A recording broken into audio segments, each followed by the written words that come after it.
الخير. لأنه سوريا ما بيلبق لها غير الفرح، ولأنه سوريا لازم دايما تنضج وتعم بالمحبة والحب، لهيك نحن حبينا نطلع عليكم بسهرة خاصة مع نجوم سوريين أكيد كلياتنا بنحبهم. عم نطلع عليكم اليوم من مطعم ورد الشام، واللي بيحمل الطابع العريق والطابع الأصيل الدمشقي. لهيك نحن وياكم اليوم رح نترافق لساعة ونص من الوقت بمجموعة من أجمل الأغاني مع نجمنا يلي هلأ رح نرحب فيه، وأكيد نجوم من الدراما السورية. رح نبدأ بالبداية ونرحب بالنجم السوري يلي دائما نحن بنوصفه بحالة الإنسان البسيط ولكنه العاشق. غنى الحاسودة وورجى العالم كله جمال الضيعة بشبابها وبناتها، ولكن هو تخطى الحدود ووصل لأبعد من حدود الضيعة، وصل للعالمية بفنه. أهلا وسهلا فيك علي الدين. طول لي عمرك، طول لي عمرك. هاتوا اضرب يا حمود، اضرب اضرب اضرب.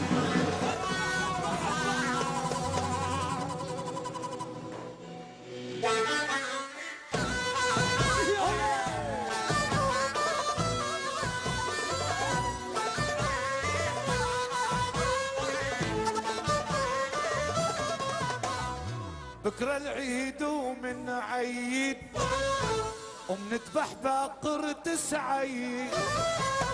بكرة العيد ومن عيد ومنذبح بقر تسعيد. والله بحبك من قلبي يا زن يا ابن السيد.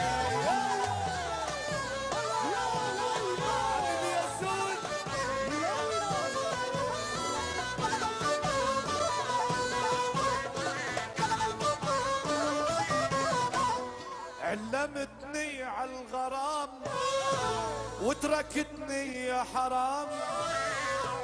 علمتيني عالغرام وتركتيني يا حرام. عيني ربك محلاكي ولينا يا بنت الكرام.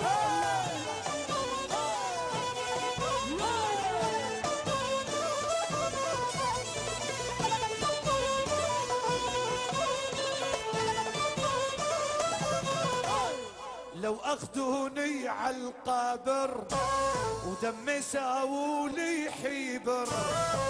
لو اخذوني عالقبر ودمي ساولي حبر. صلي بحبك من زمان ودانا يا بنت الشباب.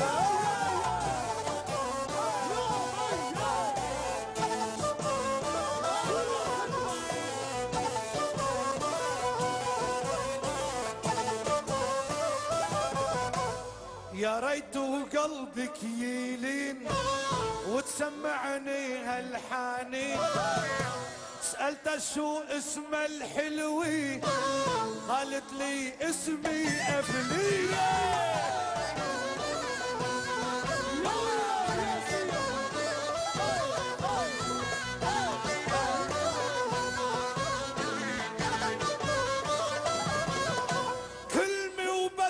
بحكية بعالي الصوت بغنية. كلمة بدي بحكية عالي الصوت بغنية. بدي بوصل لحجارك عيني ربك سوريا.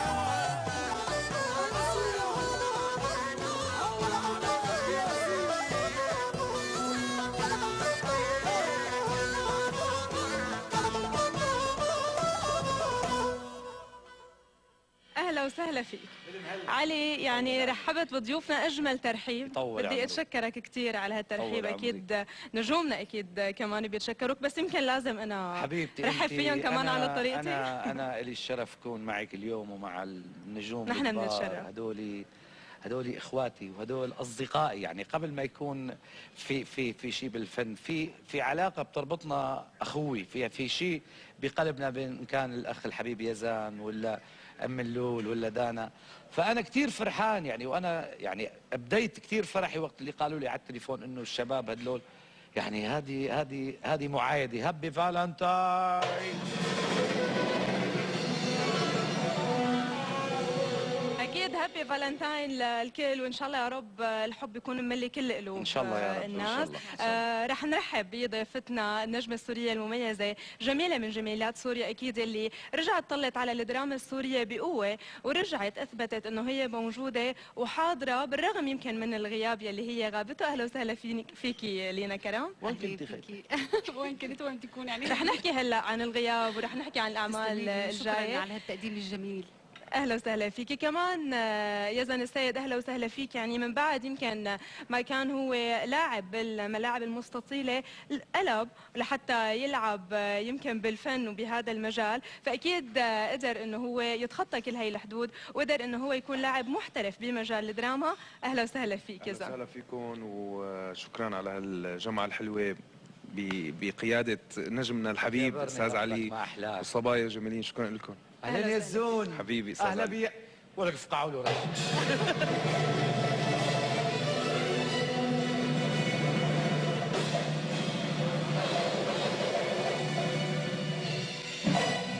طيب شو مشاني انا؟ كمان فقعوا له رش داخلتي.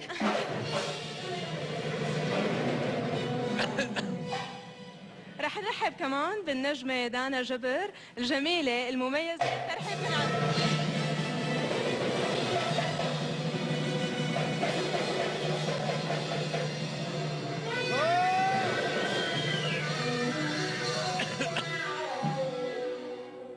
اهلا وسهلا فيكم. يعني مبينه السهره من اولتها قديش مولعه ليكي وقديش رح نعيش هاي الاجواء الفرح اللي دائما بتحطنا فيها علي. ليكي ايفلين بدي اقول لك شغله، نحن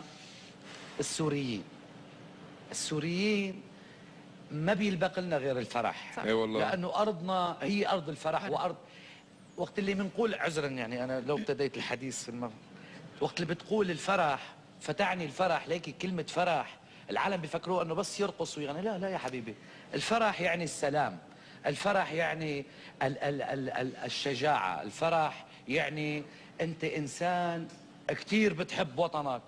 الفرح بكل ما تحمل الكلمه من معنى. فما بيلبق لسوريا ولا فنانين سوريا ولا شعب سوريا ولا قائد سوريا ولا جيش سوريا الا الفرح.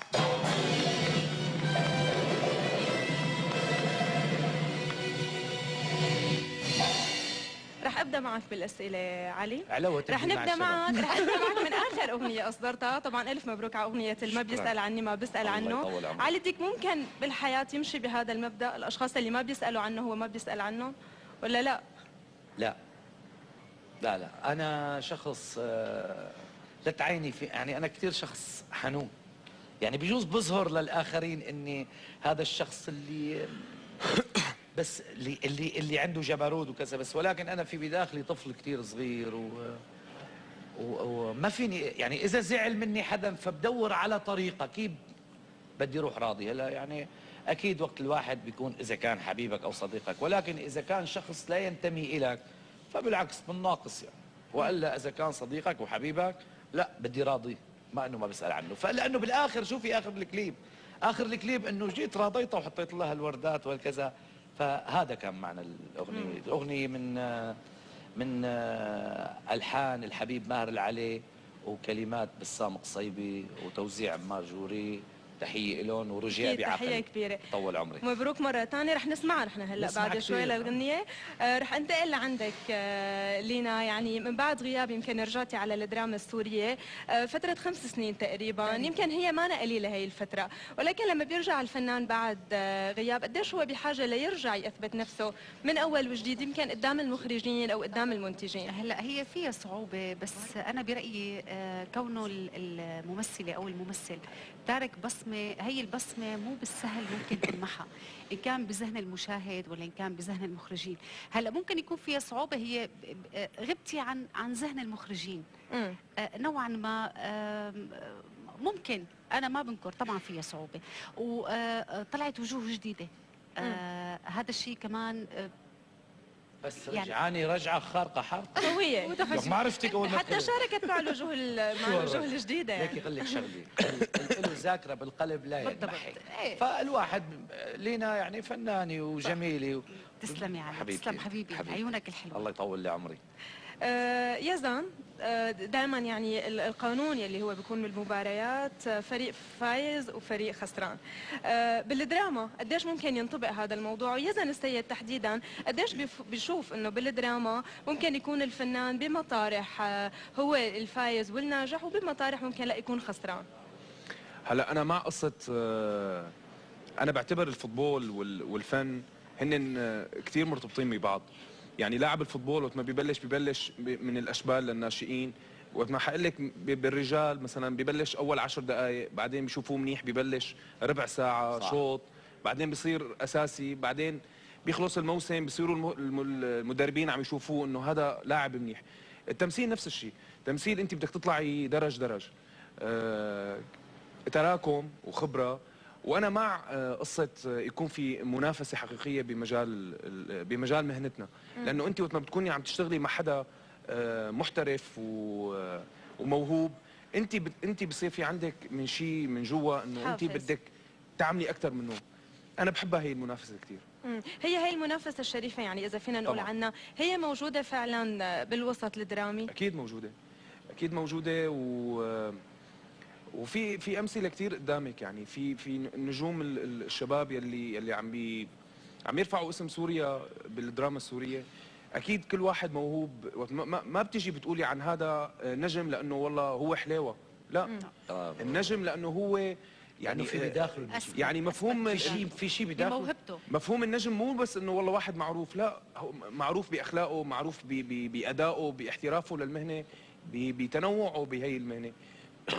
عفوا، هي مهنه تراكم واثبات الذات. يعني انا بس مهنة اليوم حلوة ما شاء الله وصعبة. يعني اه اليوم ما شاء الله يزن متواجد يمكن بكثير من الاعمال يلي عم تتقدم سنويا برمضان، يمكن رح نحكي عنها إن شاء الله. هلا، بس رح انتقل عندك دانا. يعني كنا عم نحكي من شوي وكنت عم تقولي انه انت يمكن بتحسي حالك بعدك ببدايه الطريق، هلا عم تبدي خطوه خطوه، وحابه ان شاء الله بالمستقبل تكوني نجمه من نجمات سوريا. اكيد انت نجمه، بس مثل ما يمكن ذكر يزن انه خطوه خطوه الأدوار تكون أكبر، تكون يعني أصعب مساحات اكثر. وعكس اللي عملته قبل يعني. كونك دانا يعني منحدرة من عائلة فنية مرموقة، قديش ممكن هذا الشيء يساعد الشباب الجداد بأنه هن يحصلوا على أدوار أكثر؟ ما بيكفي بس تكوني من عائلة معروفة، يعني المفروض كمان يكون في موهبة، والمفروض يكون في شغل على يعني شغل على النص، شغل على انه اذا بدك تثبتي وجودك بدك تستمري بالوسط. الوسط صعب، ومثل ما قالت لينا انه في كثير وجوه جديده ممكن تكون متخرجه بالمعهد وفي عندها موهبه قوى، فبدك تضلي يعني اذا بدك تثبتي وجود بدك تتعبي كثير، مو بس بدك تتكلي على اسم العائله اللي طالعه منها. ما بيكفي، وما فيك تستمري يعني حتى. اكيد بده يكون الانسان في بداخله هذا الفنان اللي عم يرسم له، ويكون عنده الطموح. هيك انا بضم صوتي لصوت الشباب مثل ما قال، وخاصه مثل هيك التشبيه اللي شبهه يزن. انا بحب التشبيه العامه، انا ما بحب هذا البلاغه بالتشبيه. يعني برافو هذا التشبيه، انه لاعب كره القدم بيبتدي اشبال، ناشئين، شباب، رجال. هذا عنده. اليوم بتشوفي اوقات في برامج، هدول اللي عم يطلعوا البرامج اللي عم يطلعوا، بتشوف يحطوا مطرب يعني بخلال 10 ايام صار النجم المكسر الحجاره، الضارب، الناطح ايه بيعملوا دغري نجم. بعد جمهور 10 كتير ايام لا كبير. صار النجم ومثلا بتشوف البنات يا عرفتي هذا سرعان ما تخلص هذا البرنامج راحت القصه. طب هي يعني كل النجوميه اللي بحققها من اي برنامج بيصير، نعم. طب وين بيروح؟ هي فقاعات صابون بدك كان تكون يزون هذا كلامك يا زون. انت ما قلت هيك المفروض الواحد يبتدي درجه. ما بيصير تخبط تجي، فوين بدك تجي؟ طيب يعني هون الفنان، يعني الفنان الشاب اللي هو بيملك صوت وبيملك موهبة، هو لشو بحاجة بهالوقت لحتى يقدر ينتشر أو لحتى يمكن يتعب على حاله. بدك ليكي انا كنت بزماني باللاذقية عم غني يعني معروف حاكي قصة حياتي مليون مرة، يعني وين غنيت وين كذا. في مؤسسة اسمها مؤسسة كانت الأرز بحمص، صديقي بسام زيدان يعني محل عنده مؤسسة يبيع أشرطة، تسويق أشرطة، يعني كانت تسويق أشرطة. بس هذا الشخص عنده يوزع لكل سوريا، يوزع لهم أشرطة يعني. فأنا أطلع لعنده على حمص ونقعد هيك يعني مثل ما قاعدين لاربعتنا، نجيب هالورقه والقلم، يقول لي محضرين لك اليوم 4 اغاني. اعطيني هال4 اغاني، حط هال4 اغاني، اعزف وغني ونزل على السوق. طبعا هذه بالثلوج بالمطر بالبرد بالكذا، كل شهرين بدي اروح واسهر لثاني يوم. بدك تتعب، بدك تشقى، بدك جهد تدور ذات. على طاقه لحتى تلاقيها. انا وقاعد ببيتي يلا بدي يصير نجم. كيف بدك تصير نجم؟ اسعى يا عبدي كي اسعى معك. بدك تتعب على حالك لحتى طبعا. توصل، والا غير هيك مظبوط. لو وصل بيختفي. يعني صحيح. توصل بس بترجع بتختفي. انا عم بحكي لك يعني، وهذا الشيء من خلال تجربتي. يعني انا تجربتي بالحياه بظن هي تعرف شو يا صبايا يا ابو ديزن الحبيب، بشرفي بحس تجربتي انا قصه كبيره للعالم يا زلمه، للعالم. يعني انه لك يا اخي يعني ما برجع. اوكي غنيت انا قدام بيدر على الضيعه، انقطعت الكهرباء، كنت عم غني قدام بيت جماعه بيدر على الضيعه، وكان معي حسام ابراهيم عازف الكمانجه. عم حكيك هالحكي من 20 سنه عم غني، وكان يمكن رمزي كان معنا، رمزي وسائر كانوا معنا. المهم عم غني يعني معي فرقتي، في منهم صار لهم معي، كنا اولاد يعني اولاد. فعم غني انقطعت الكهرباء، والعرس قدام البيت حطوا شي 25 طاوله، انقطعت الكهرباء. اجى ابو العريس لعندي قال لي شو هلا؟ قلت له انقطعت الكهرباء، شو هلا؟ شو بتعمل يعني؟ قال لي بدك تغني. شو ذنبك؟ قلت له ما في كهرباء، كيف بدي غني له؟ قال لي قديش اخذ؟ قلت له اخذ 7000. قال لي بدك تضل تغني بال 7000. قلنا له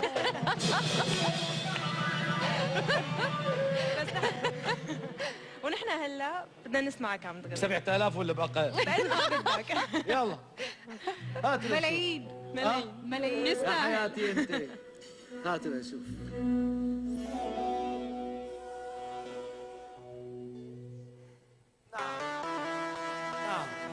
نعم يا ضوء.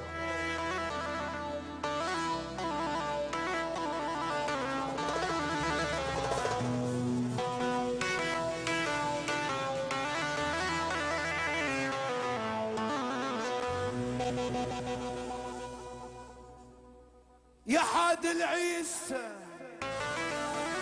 يا حادي يا حادي العيس يا حادي يا حادي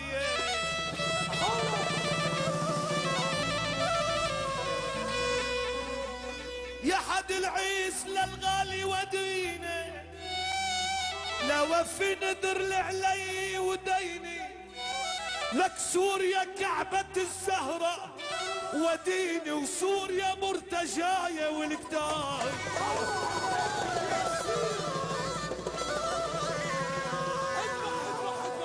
مشياني وعم تتدلع وعلى القلب يتضلع، والله لو داست عالتلج داشت بالثلج. يلا شد مشياني وعلى القلب يتضلع، والله لو داست عالتلج. يلا صوت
لبست كم ومشيت زي الغزال الوالد عالماي، لبست كم ومشيت زي الغزال الوالد عالماي، ولبست كم ومشيت زي الغزال الوالد عالماي، لبست كم ومشيت زي الغزال الوالد عالماي. يا ويل شباب الحي، يا ويل شباب الحي لما الحلو بتتفرع نسيان وعبد وعليها الكل بيتطلع والله لو داست عالثلج دا شفت الثلج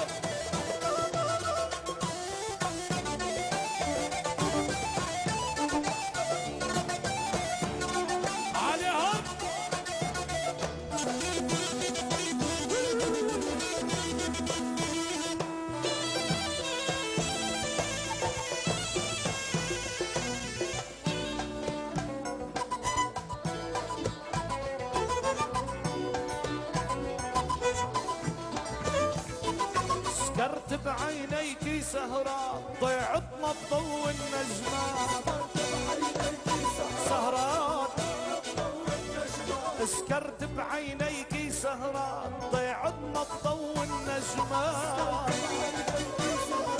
ضيعتنا الضو النجمات انت وضيعتنا اخوات انت وضيعتنا اخوات تبينوا للحالة الاصبع نسيان وعبد عليها الكل بيتطلع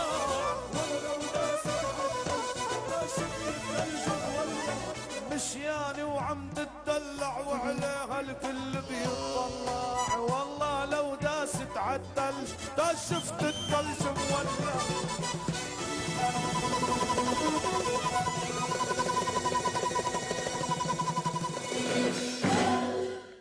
ايوه على بدك تغني هلا بده يغني بدك بعد تغني شوي. مع كيفك هي الأغنية لكل البنات السوريين كونه هالسنة يعني عاصفة ثلجية كانت قوية.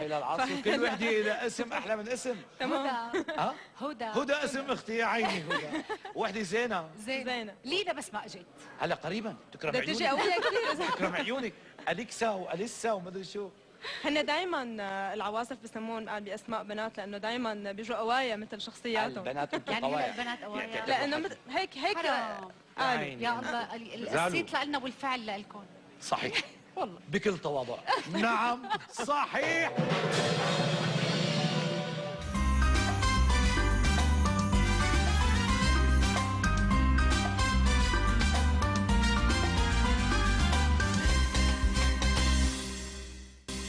بدي اسالكم سؤال انتم في شيء عم يضايقكم بالوقفه مشان الرقصه؟ لو بدك تقوموا تدبكوا هلا هذا شو اسمه هذا؟ هلا بتكبشي بايدك هيك تعملي هيك الو دق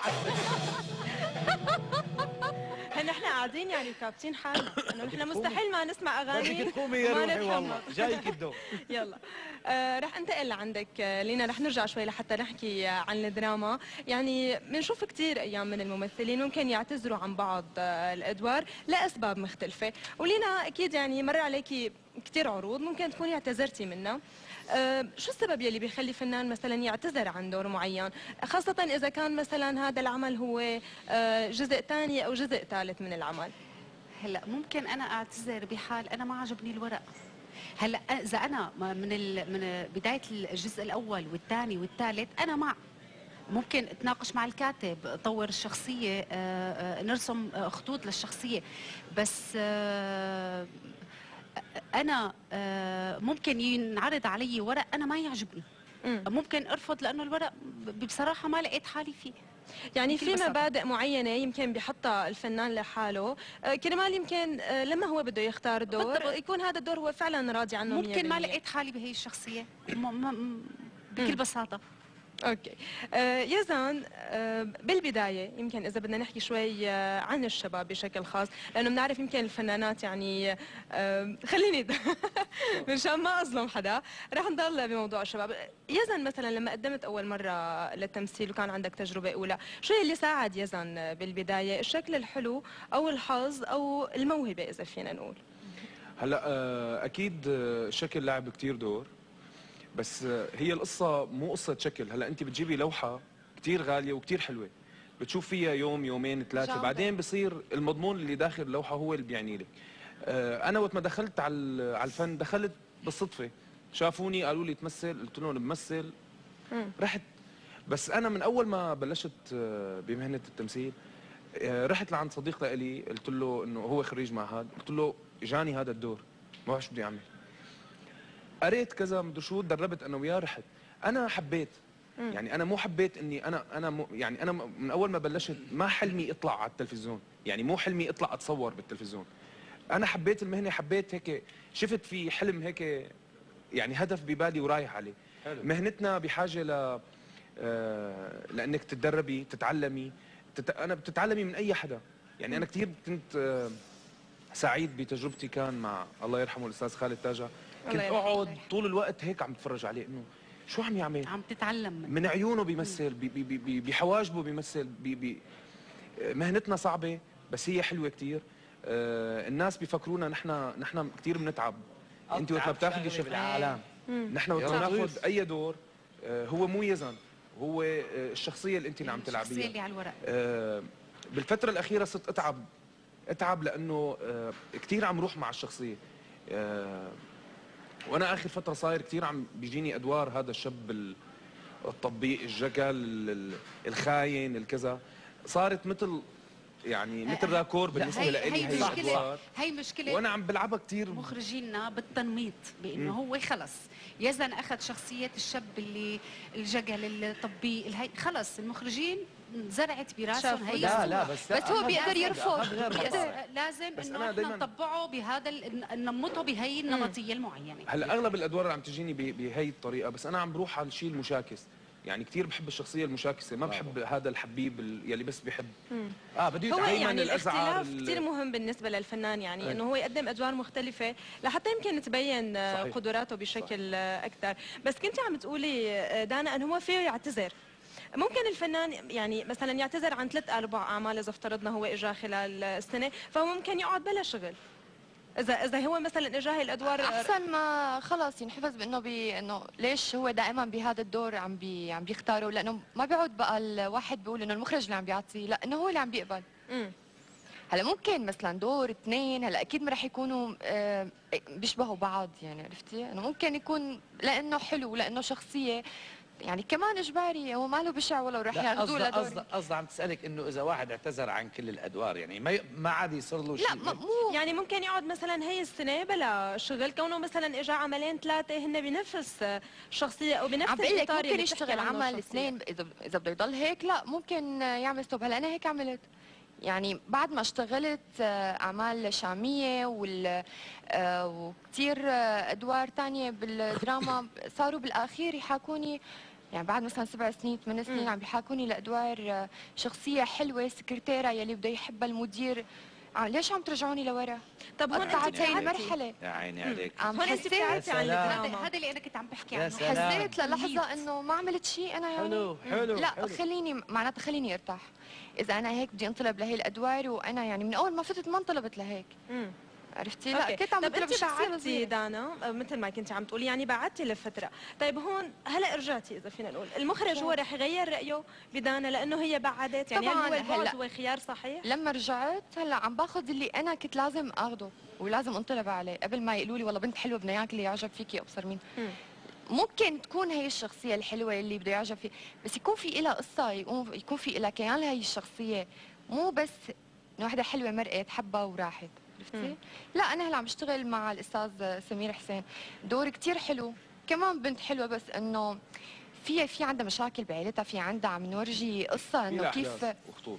ايه، وعم تحكي شيء واقع انه وقت الاولاد عم بيصير في خلاف بين اهلهم، شو بصير فيهم، كيف بيتشتتوا بيتشنططوا عن معاناه، في عن معاناه. إيه، بس أقول لك يعني شغلة، لو كان الدور انه هذا التطبيق بس كل شيء بيعطي شيء، مو دور يعني مو دور او سطحي يعني. البنت الحلوه الجزء يعني، بس انا برايي يعني مكمل هو بس. يعني يعني لو حطني انا اليوم اخي مثلا فرضا دانا راحت اليوم انه هي البنت الحلوه، وثاني مره طب إيه حلوه شو بنسوي؟ طب البنت حلوه هو فلازم الجمال، يحطوها ضريبة حلوه. الجمال. على فكرة، وانا بحب الشخصيات اللي ما بتشبهني، مو بس يعني كدور، لا حتى بالشكل، يعني ممكن بشع حالي ما عندي مشكله، انا بالنهايه ممثله ايه صح. يعني انا ما حتى لما بدي اقعد اشتغل دور، ما مو طول وقتي انا والله على المرايه اعملي لي وساوي لي، اخر همي يعني بدي التفت انا للشخصيه شلون كيف لازم يعني صح. تكون قريبه للعالم وقدروا يشوفوها، كيف تكون صادقه إيه، اكثر من هي انه والله بتوصل حلوه وتعطيني أكتر بس للناس. بحالها، لا مو هيك. انا مع قصه انه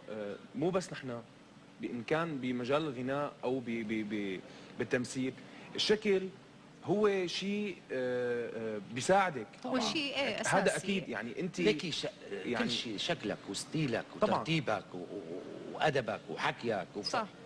كل شيء عملت يعني في مقومات للنجم.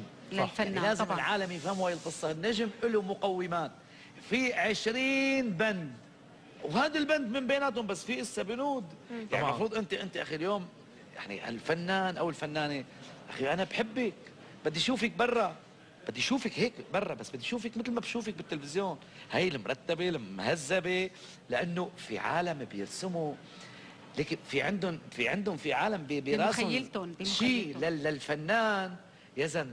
يعني صحيح. هذا الفنان جاي من السماء، يعني إيه. انت شخص راقي، شخص محترم، فهيك لازم يكون برا. يعني اذا ما كنت هيك وبداخلك، مظبوط. هي وحده من المقومات. وكمان يمكن يعني الجمهور يمكن هلا صار هو واعي بالنسبه للادوار الدراما يمكن اكثر من قبل، يعني هلا كنا مثلا نتاثر بالدور، نشوف مثلا شخصيه شريره فنحن نفكر الممثل هو شرير اساسا يعني، برافو. او هو بطبعه مثلا صار في وعي، عصبي صار في او وعي لئيم. للمشاهد اكثر من قبل. والله يعني لهلا. انا انا هلا في اشخاص، انا ما بقول لك لا، في اشخاص بعدها بتتاثر. يعني انا اشتغلت بزمن البارود شخصيه ام قاعود، انا ناس كثير نقمت علي انه انا ام قاعود القويه برافو. اللي خربت الدنيا، عملت ومعروف عنك لانك نجحتي فيه. يا عيني عليك. يعني- وقت بتنجح يا عيني بتصدقوا اذا بحكي لكم قصه. تفضل. الله يرحمه الفنان الكبير والقدير هاني الروماني. الله يرحمه تعيش. إيه هذا الفنان العظيم يعني من دور اسعد الوراق انا نقمت على هذا الشخص بدور اسعد. ايه انا نقمت عليه، يعني انا يعني كمشاهد انا عم انا بتفرج صدقته. قديش لأنه قديش صدقته. اثر قديش فيك كان لحتى فنان نقمت كبير، عليه. قديش ما كان فنان كبير خلاني صدقه قديش قنع. انه هو هيك. يعني انه انا لبعد ما اجيت على الشام وشفته هيك قلت يعني بس قديش هذا وقت اللي انت مثلا بتكون هذا الفنان الشرير عم تاخذ دور شرير وبتفرجي العالم، بتخلي العالم يكرهوك، لينا معناتها انت نجحت، معناتها انت ناجح. بس في اشخاص بتنطبع براسهم هي معلش. معلش. بفكروكي انت هيك بالضبط انه انا مثل هيك. لما ايه هلا هلا انا هون يمكن- مثل ما حكيت هلا دانا، انا بشتغل عكس ما انا. صح. هو أنا مع هون هذا القوة الطرف. يمكن، يعني هون هذا الشيء اللي ببين احترافية أكثر. يعني لينا كمان يمكن يعني أكثر أدوارك هي بتروح لستايل الامرأة اللعوب، الامرأة يعني هي دائما عكسي بنسمعها تماما، وبنعرفها. عكسي تماما. هذا مثل ما كنا عم نحكي هلا، يعني هو هذا التنميط بيكون، بس يمكن لأنه أنت أتقنتي هذا الدور فهيك طلبك مخرج ثاني لهذا الدور. هلا انا بما اني انا قدرت اوصل لك هي الفكره شخصية صعبة. وقناعتك كمشاهد وقناعه المخرج، وهي شخصيه صعبه مركبه، انا مع. بس انا مو مع انك انت خلص تنمطني بانه انت لازم انا تعطيني ادوار المراه اللعوب. طب انا فيني اشتغل غير المراه اللعوب. صحيح. عرفتي شو الفكره؟ هي الفكره. بس انا مع هي الادوار، انا مع ادوار الجرأه، بس الجرأه الغير مبتذله. نحن رح نحكي عن هي الجرأة أكثر ورح نحكي أكثر بمواضيع الدراما، بس هلا صار وقت نسمع منك أستاذ علي غنية، لأنه بعد الغنية نحن رح نطلع لفاصل ونرجع، فشو حابب تسمعنا؟ يلا يلا بدي اسمعك اللي ما بيسأل عني. بده قلبي. ما بيسأل عني ولا ما بيسأل عني. ما بيسأل عني، ما بيسأل عنه، واللي بيزعلني بالناقص منه.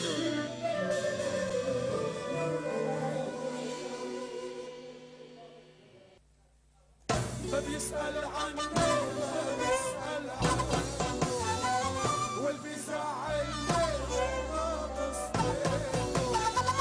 ما بيسأل عني، ما بيسأل عنه، واللي بيزعلني ناقص منه. واللي من ايده الله يزيده، واللي من ايده الله يزيده. خاين ما نريده شو بدنا منه، الخاين ما نريده شو بدنا منه. ما بيسأل عني، ما بيسأل عنه،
بشامل لما بتنيها بعمل عمايل كل من بحكيها فيها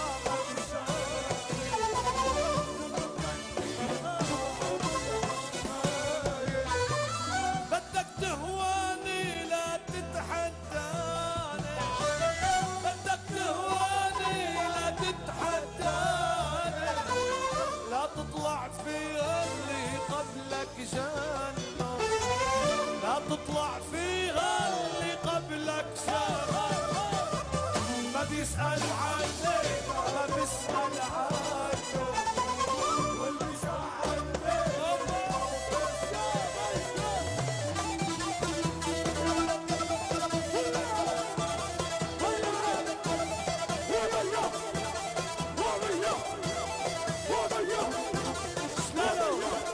وحدي وحدي وحدي وحدي وحدي وحدي وحدي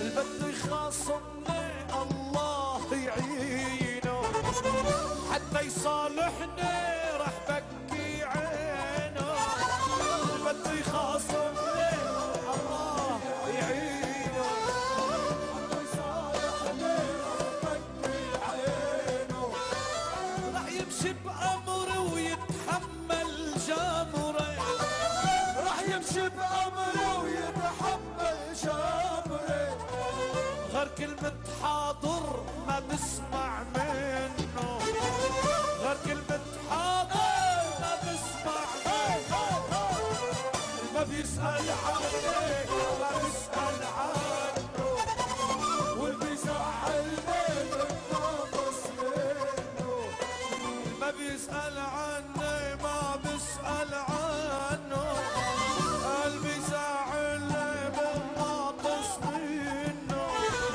ما بيسأل عني ما بيسأل عنه واللي بيزعلني بناقص منه واللي بيزعلني بناقص منه واللي بيزعلني بناقص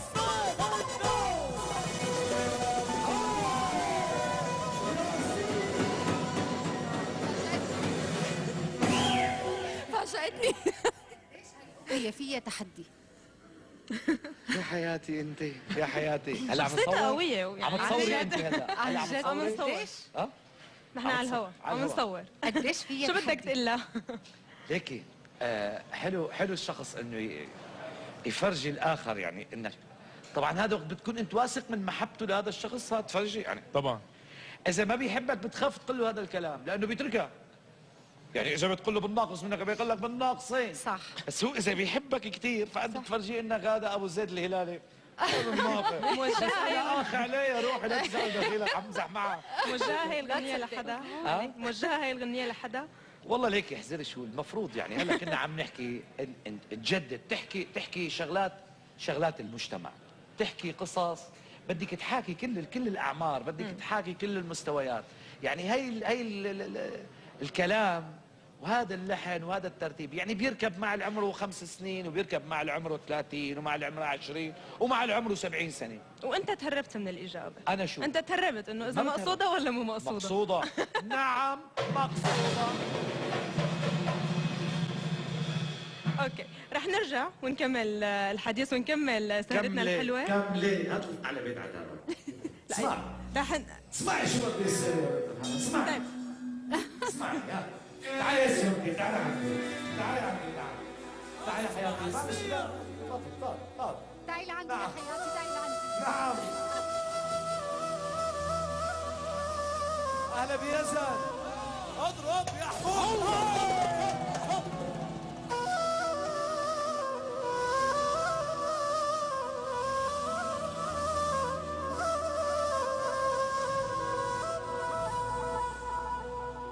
بناديهم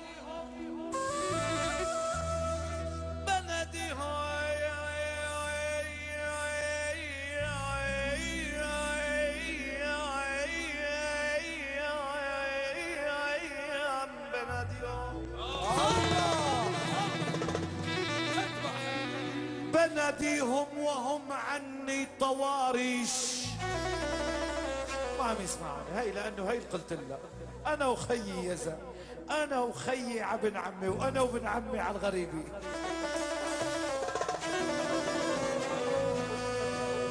لا يا روحي انتوا، لا انتوا الثلاثه.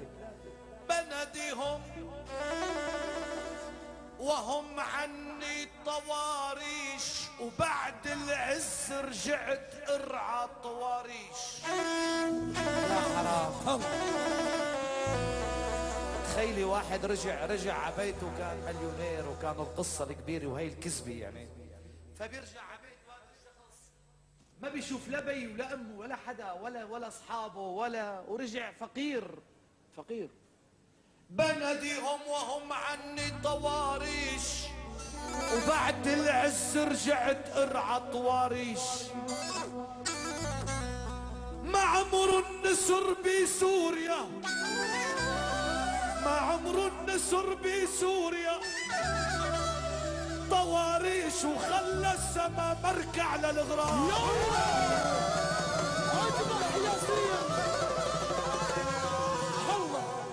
كلمة نعم نعلنها ونسرها. اضرب. اي نعم، كلمة نعم نعلنها ونسرها،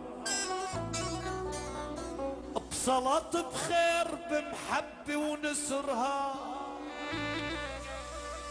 آخ يا ولاد، يا ولاد يا سيدي.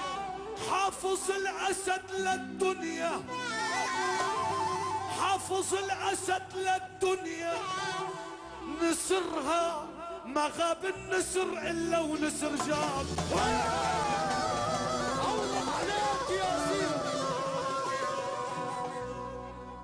اهلا وسهلا شرفونا احبابنا، اهلا وسهلا شرفونا. اهلا وسهلا شرفونا.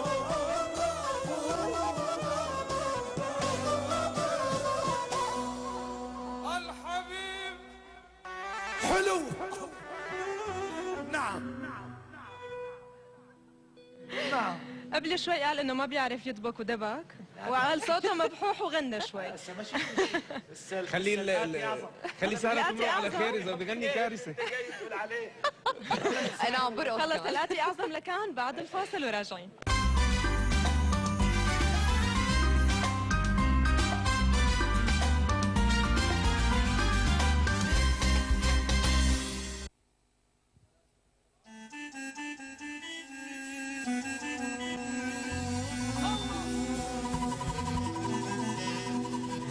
لا لا لا لا لا لا لا لا لا لا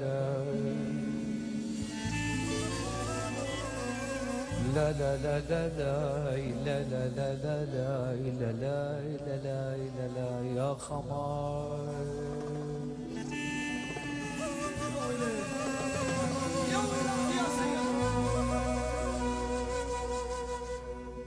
يا سوريا يا سوريا مبعوثك يوم،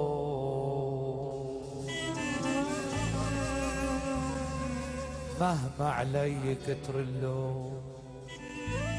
سوريا مبعوثك يوم، مهما علي كتر اللوم. انت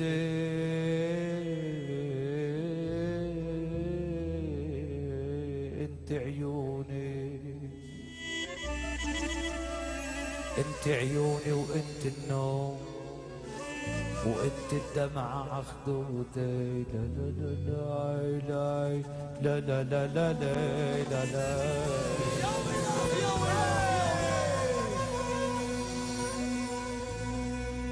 انا مشتاق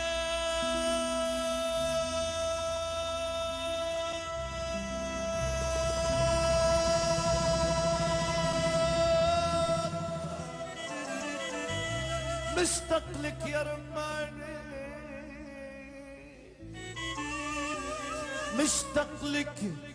مشتاق لك يا رماني والتوت في يد علي صبايا الضيعة الحلياني بعد ما تفارق بالي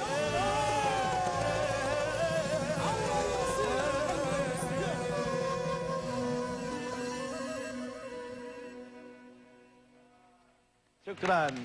رجعنا معكم مشاهدينا من بعد الفاصل، والضيعة اللي دائما مرتبطة بعلي الديك. طبعا معنا ضيوفنا لليوم رح نرجع نذكركم فيهم: علي الديك ودانا جبر، وايضا النجمة لينا كرم، وايضا النجم يزن السيد. اهلا وسهلا فيكم مرة ثانية.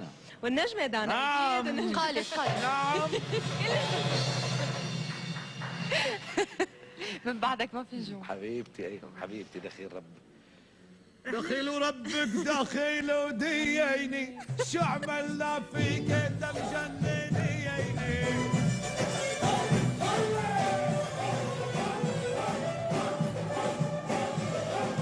دخيل وربك دخيل وديني شو عملنا فيك انت مجننيني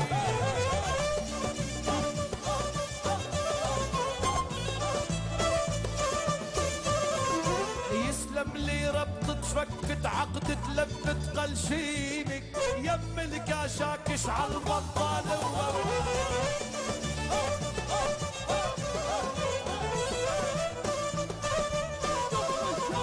حالف ما بدخل بعدك عدياري هجرانك شعل بقلبي ناري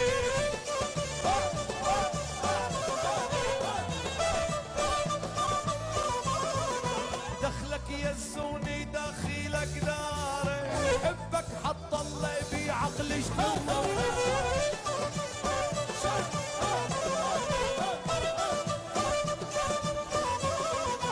يا شاب الراكب عالبيسكلاتي وقف لحكي لك قصة حياتي يا شاب الراكب عالبيسكلاتي وقف لحكي لك قصة حياتي اعطيني محرمتك مسح دمعاتي ريحة محرمتك سهر الليمون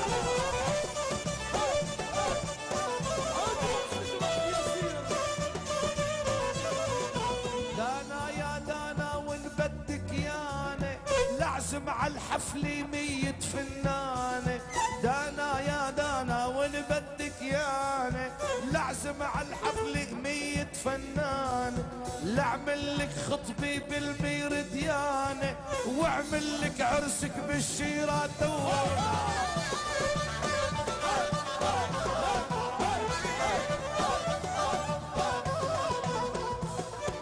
يعطيك العافية يعطيك العافية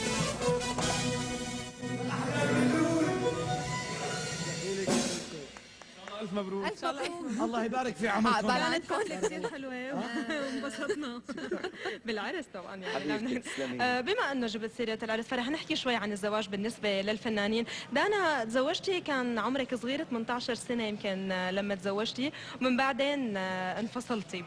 بتقبلها ضحك؟ لا بعد. ما ارجع لك ما لا عارفه. هي دانا ما أنا كبيرة اساسا بس أيوة. هذا الحب هيك بيساوي. بطل. كانت يعني كنتي انت مثلا ناويه تدخلي بعالم الفن لهيك مثلا كان الانفصال هو السبب؟ يعني العالم لا. الفن هو اللي كان سبب الانفصال ولا لا؟ لا بس انا كنت طماعه. بشو؟ بشو تحديدا؟ بدي اعمل عائله وبدي اجيب بيبي لاني كثير بحب الاولاد وكثير بحب الاستقرار، وبنفس الوقت بدي اشتغل وبنفس الوقت بدي اسافر، يعني كله مع بعضه يعني. واول حب كان بحياتي وقلت ايه والسنة هلا نفس القصة، تحبي السفر وبدك اولاد وبدك عيلة وبدك لا هلا صرت انه فكر انه لا بكير بكير بكير لانه ما بدي اعمل شيء على حساب شيء، يا شغلي يا اذا بدي اتجوز اجيب ولد بدي اتفرغ. فانا ما قلت لك شغله، النصيب ما بتعرفي ايمت. مزبوط، فما عاد فكرت فيه ما عاد. صح ولا يا زلمة؟ بالنسبة كمان يمكن للينا يعني يمكن كثير انحكى عن هذا الموضوع انه يمكن الزواج والالتزام بالعائلة هو كان سبب يمكن ابتعادك عن الدراما، ولكن هذا الزواج للأسف يعني قدرك ونصيبك ونصيبك كمان حيسيبك. جوزتي كمان بغيابي. لك لا ايما شبكي. جوازه واحده ما في غيرها، شو؟ جوازه واحده ما في غيرها. ايمن شو بدك تحكي لي من امتى؟ 9 سنين حبيبي كنت من 10 معي سنين. انت شو في؟ من 10 سنين. هلا انا العيله بدها التزام، انا مع هذا الكلام. الطفل بده رعايه كثير كبيره من صح. الام. المشكله انه يعني ما بتقدري تعملي شيء على حساب شيء. بس انا سبب انفصالي ما هو الشغل، يعني ما هو مجال شغلي ابدا. اوكي. بعيدا عن انه انا ممثله، لانه انا وقت اللي تزوجت انا اخذني زوجي ممثله.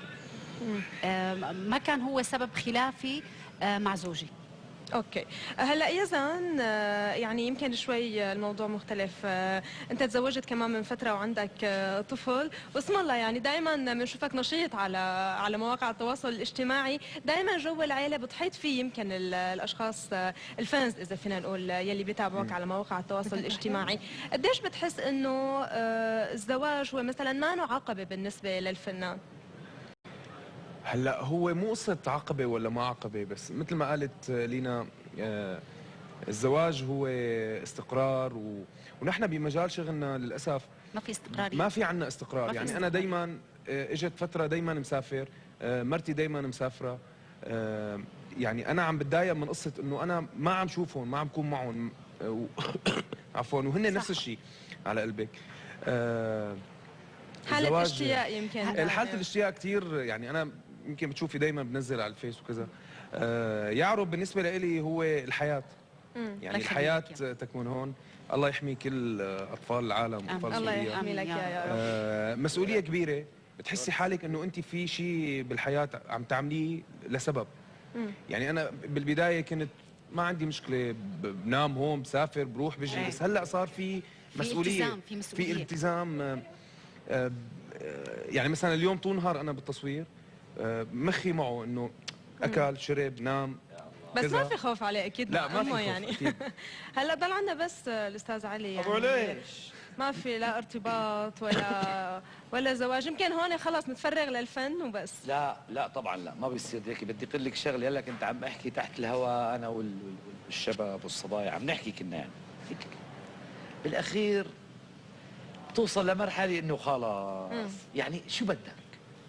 يعني شو بدك اكثر من اللي وصلت له مثلا؟ وبعدين هلا بالبدايه انا مشان بصراحه وحياه النعمه مشان شغلي، يعني خفت اني اتزوج تعطل لي مسيره حياتي، لانه بجوز كان ارتباطي مع حدا ما لائم على موضوع، يعني يكون عندي حفله انه ما تروح على الحفله. يعني انا عندي حفله ممكن الغيره تشتغل بهذا. ايه انه لك يا عمي عندنا حفله، اعتبريني اخي انا زلمه مصلح طناجه، بدي اروح صلح طنجره للجماعه، يعني هذا شغلي.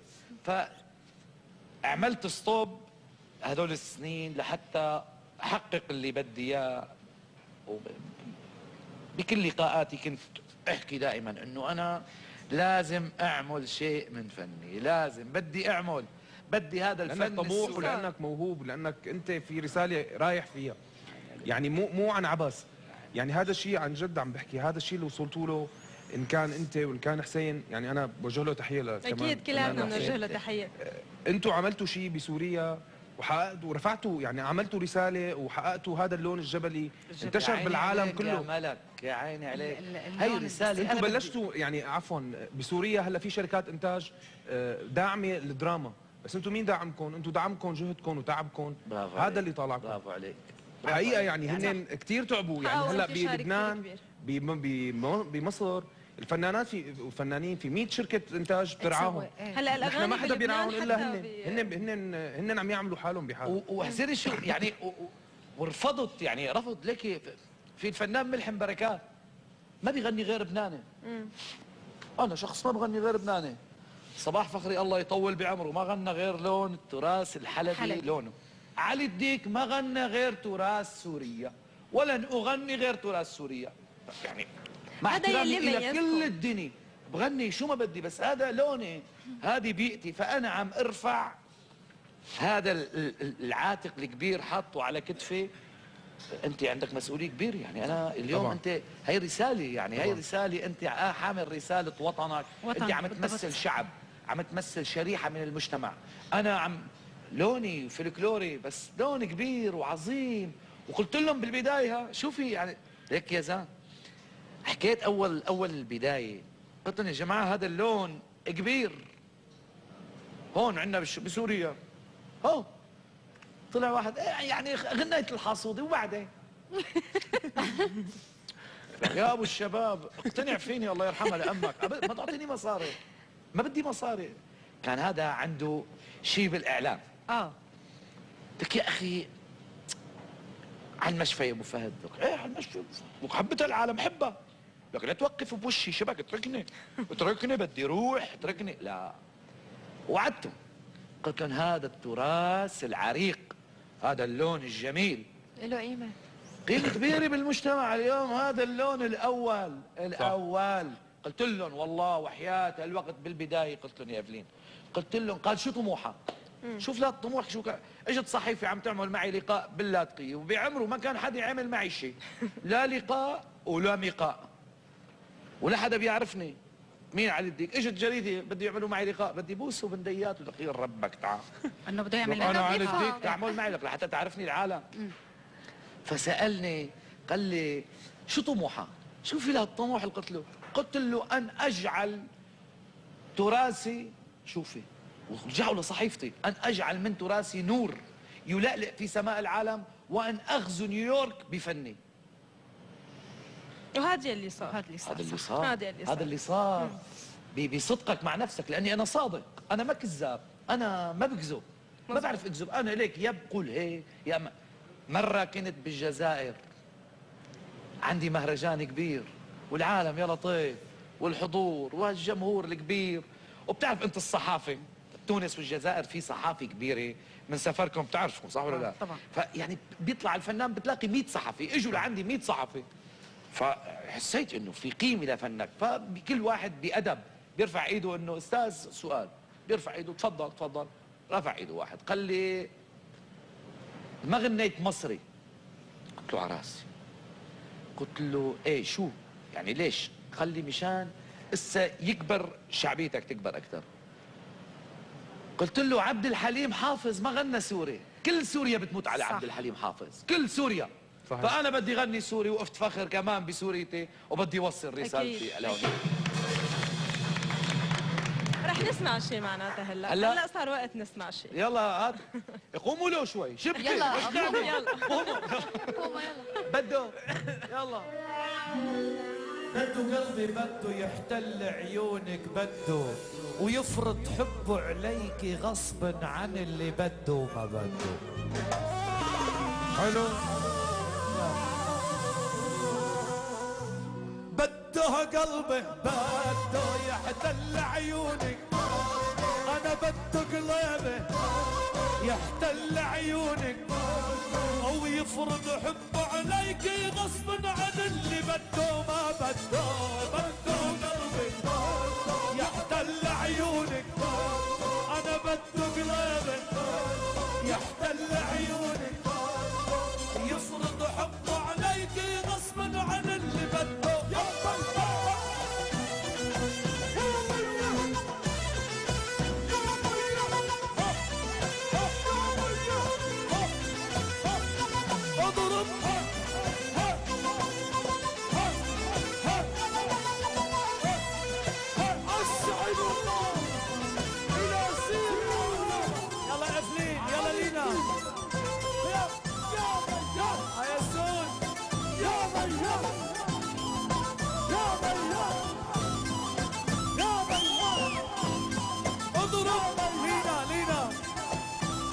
افلين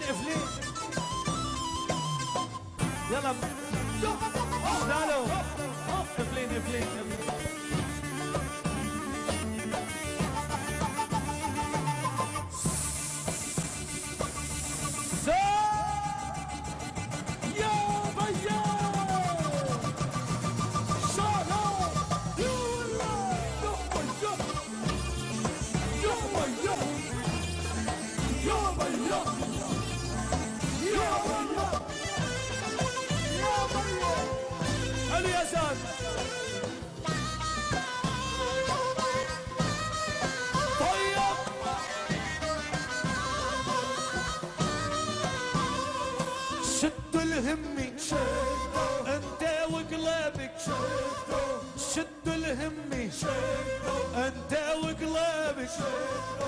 حبيني قابل بالبيت هالليل عليك هدوء بدو قلبي يحتل عيونك انا بدو قلبي يحتل عيونك ويفرض حبه عليك غصبا عن اللي بدو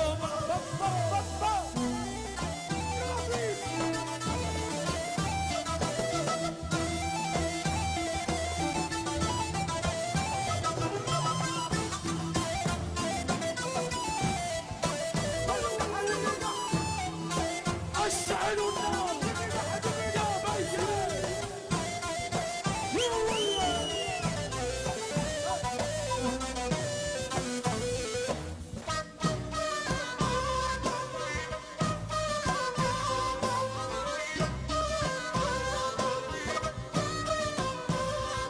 رد علي انت وشفافي رد علي انت وشفافك محبوبك حبك بجنون وبده بوسع له خده يحتل عيوني بده قلبي يحتل عيوني ويفرض حبه عليك غصب عن اللي بده ما بده يفرض حبه عليك غصب عن اللي بده ما بده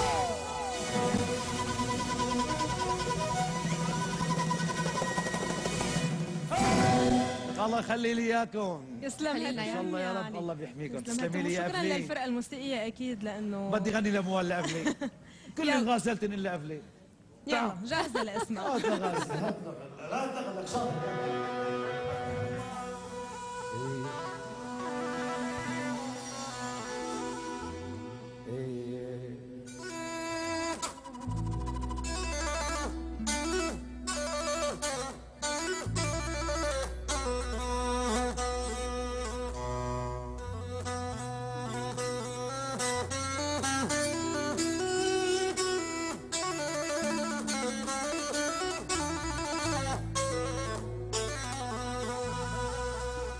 حلت للبس المحبس وساعة أنا دخيل اللبس المحبس وساعة وغيري من شال بهمومك وساعة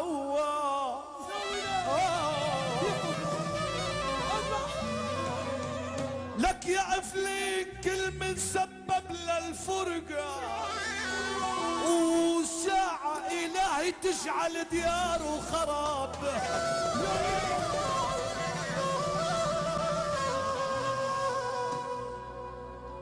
حلت لي هي دخل الرايحة تزوري بتميك يا عفلين يا الرايحة تزوري بيت اميك اذا انقصت الحسن حسنك بتمك يا ريتني يا ريتني علكة الشكلس عم نعمل دعاية لعلكة الشكلس يا ريتني علكة الشكلس بتميك علكيني وكسكسي علي النياب الله عليك يا سيدي يا حياتي هيك كتير حبيبتي حبيبتي شو بعد بدي احكي انا يعني ان شاء الله خلص بتضلي بخير الله لا يحرمني اياك يا حبيبتي شكرا كتير طول علي عمرك. بعد الفاصل وراجعين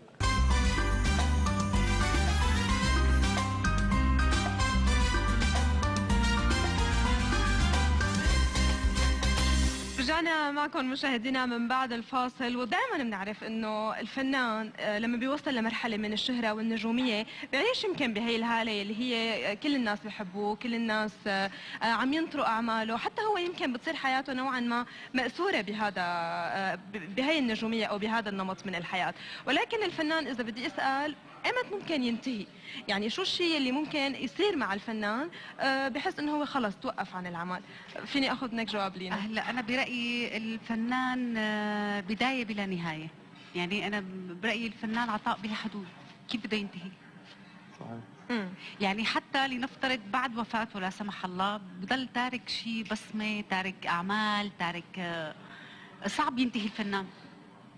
يزن شو رأيك؟ انا بشوف القصه هي بتصير القصه انت بتصيري دايما بحاجه لتعملي شيء. يعني انا ما بظن انه في فنان بيوقف، بيصير عنده هذا حب انه عمل هذا الدور، بده يعمل شيء ثاني، بده يعمل شيء ثالث. عطاء بلا حدود. هذا عم حكيكي بفنان في له حلم وفي له هدف ماشي عليه، مو انه والله حابب يطلع على التلفزيون. عرفتي؟ اوكي. مهنتنا ما بتخيلي قد ايه جميله وما بتخيلي قد ايه صعبه. جميله يعني قبل شوي كنتوا عم تحكوا بشغله، انا كنت خاطب، فتت على مطعم انا وخطيبتي ورفقاتنا، كنت عامل عمل اسمه العشق الحرام. كان عندي 12 مشهد بس، بكون مع الفنانه بنوجه لها تحيه سلمى المصري، واخراج استاذ تامر اسحاق. وجه لهم تحيه. صاحبه المحل قالت لي لو سمحت اطلع لبرا. يا لطيف. قلت لها ليه؟ قال كيف هيك بتعمل بسلمى المصري كذا؟ قلت لها تمثيل، هذا تمثيل. لو كان كذا. قالت لي اذا بدك تضل عود الكل بياكل الا انت، وما نزلت لي اكل، ما نزلت اكل. خلص عقوبه، يعني فرضت عليه عقوبه. يا روحي انت يا زونتي. يعني هلا معناتها خليك على الشاب الجنتل احسن. ما اكل، راح على الاكل. معناتها عم مثل ما عم لك خليك على الشاب الجنتل اللي يمكن والحباب والمحبوب احسن، مشان تاكل بالمطاعم. طيب دانا، برايك شو اكثر 3 امور يمكن لازم الفنان هي دائما تتواجد فيه؟ حضوره، لازم يكون في عنده حضور وكاريزما. الشيء الثاني المهم اللي يشتغل عليه هو دائما ادواته يشتغل عليها. عدم التكرار بالادوار، يعني دائما يكون بيطمح لدور اهم واهم واهم لحتى يوصل له، لانه متى ما كرر حاله او شيء فممكن يصير بيحرق حاله او ما بيعود في عنده هالاستمراريه او يعمل الشيء الجديد. طيب استاذ علي، الشهره بالنسبه للفنان شو هي بتكون بالنسبه له؟ قديش هو ممكن يعيش بهي الاضواء مثل ما بدك بتسخرها للشهره يعني. صحيح. يعني بتسخرها للطيبه، بتكون احلى شيء بالحياه. يعني نياله الله سبحانه وتعالى بيقول لك من احبه الله احبب الناس فيه، فهي نعمه من الله سبحانه وتعالى، يعني انه رب العالمين بيحبك. الشهره قصه كبيره، يعني الشهره نعمه من الله، مثل اي نعمه، هي نعمه من الله. كل العالم بتحبك، كل العالم بتعرفك، بتدخل على المكان كل العالم. بدك تحافظ على شهرتك، بدك تحترم حالك بتواضع. بالتواضع. التواضع. انا يعني انا في إلي كثير شغلات صارت معي بزمانها، يعني حيثيات هيك بتصير معي بيومياتي، انه علي الديك ما بقدر اطلع منها. يعني انا مثلا بيقول لك واحد والله يا علي الديك انت متواضع. اوكي حبيبي، عشو متواضع؟ قلت له مره انت عشو انا بدي اتواضع؟ ليش مين انا؟ شو انا؟ طيب انا ما مثل اي واحد بالشارع. يعني انا اذا سلمت على عذرا، يعني انا بي لحى عنده دكانة لحمه واشتغلت معه بدكانة اللحم ولد انت يعني، ومسحت طاولات وعبيت اباريق مي وغسلت بي طبعا وعشنا والحمد لله. شو يعني اذا سلمت على واحد مالك بالشارع شفته لبياع اللحمه او بياع مين ما كان على راسي، يعني في شو يعني شو بخسر؟ شو بنقص من وزني؟ شو انا عالم؟ بالعكس هي بتزيد محبه الناس. ما تواضع، هذا معناتها تكون انت صادق مع نفسك وما تغرك يعني ما تغرك الشهره. كذبه كبيره، كذبه الشهره، كذبه كبيره كثير. احذر شو الكذبه. الكذبه وحياه الله لو يزوم اكبر كذبه بالعالم. كان واحد، يعني اي واحد فينا بيحلم، ما بدنا نكذب، بدنا نكون صريحين انه يصير معي، يعني والله اكيد، يعني ايمت بيصير معي كذا وكذا. لك بس يصير معك بتصير بتخاف تاكل مشان ما تنصاح. بالاول كنت افقع لي 5 6 سندويشات شاورما، والله العظيم كنت جايب لامي الخبز على البيت، اكل رغيفين خبز من خبز مثل جامع الاكرم اكل رغيفين هودي قبل ما اوصل على البيت. اوصل على البيت افقع لي رغيفين. بس معروف لهلا علي بتحب الاكل. انا ماني اكل، لا بحب ما انك اكل. نعرف انك بتحب الاكل كثير. بحب الاكل، بحب احكي يعني، بس مني هذا الشغل. ليكي انا صار لي 20 سنه باكل وجبه وحده بال24 ساعه. هي مشان اكون لا بفطر ولا بتغدى وبتعشى، يعني دوبني اتعشى. وعملت السنه بالبرنامج تبعي باخر الصيف كنت عامل سباحه وريجيم. هي معناها عم بتحافظ لا على لا اسمعي شو عملت. لا عملت ريجيم. فاتصلت امي فيني عم تبكي، قالت يا امي اقتنع. وانا امي بتعرف امي انه انا عامل ريجيم. يا امي الو حبيبتي ليكي انا بدي اطلع هلا، بس انا عامل ريجيم الي شهر ونص ما شفتك، ما دقت الاكل غير سلطه وسفنجاج، باكل لي وحدي كل يوم وسلطه وكاسه خل تفاح والاكل اللي بتعمله ام الياس. وسلتت. لك امي شافتني صارت تبكي، قالت لي ما يقول العالم يا ابني معك سكه. يا حرام. يعني عرفت شو؟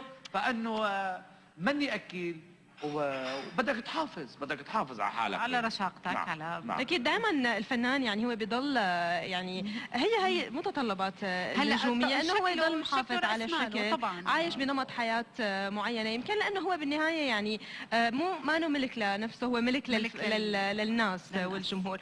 دانا بدي احكي شوي، يعني لما الفنان بيطلع شوي من عالم الدراما وبيروح لعالم الفيديو كليبات والمشاركات بالفيديو كليب، كان لك مشاركتين، شو بتخبريني عنهم هدول التجارب؟ قديش ممكن تضيفوا للفنان او الفنانه؟ هلا هن طلبوني لحتى انا اضيف لهم، انا اذيت حالي. لا حبيبي لا غلطت. لا ما اذيت، معلش لك يعني هي تجربة. حسيت العالم بتحبني هيك، مدري كيف. ما انه لا هذه ما لا شو هالحكي هذا الفاضي؟ لانه كثير صرت لكن اسمع لانه قالوا لك، انتقادات اسمعي كتير. حبيبتي، لانه قالوا لك عفوا انت مع احترامي الشديد، انت ما رحتي عملتي الكليب، انت شغلتك تمثيل وانت دخلتي دور ممثله، قد يجوز تعملي عمل دراما ما يطلع حلو دورك، وانت تقاضيتي يعني اجرك. المشكلة انه تقاضيتي اجرك هي مو يعني. هيك، المشكلة انه انا مو رحت لانه انا ممثلة وهيك، انا رحت انا مشكلتي احيانا بوقع بقصص بغلط فيها لانه بروح ورا العاطفة تبعي، انه شاب وبده يطلع ويعمل فيديو كليب وحابب يكون معه فنانة وبيحبني وبيحب تمثيلي وبليز كوني معي، فقام انه ابن بلدي وهو عم بيقول لي اياها، انا ابن بلدك ساعديني. فعرفتي كيف ما عاد راح بالي لانه والله انا لا شو بكره بدهم يقولوا عني، ما عاد ركزتي على موضوع شو بدهم يحكوا عني. والله ايه انه ما كمان بقول. انه انا ليكي دندون. شخص وحابه اللي ساعده. يعطوني فرصه انه بعطي فرصه كمان. برافو عليكي. صح. حبيبتي هي تجربة دندون، شو ما بالنهاية. قالوا يقولوا انت ايه. عملتي شيء وقدمتي شيء لهذا الشخص، الله سبحانه وتعالى ما بتعرفي بمين بتلقى الحسنه، صح. بمين الله سبحانه وتعالى ما بتعرف.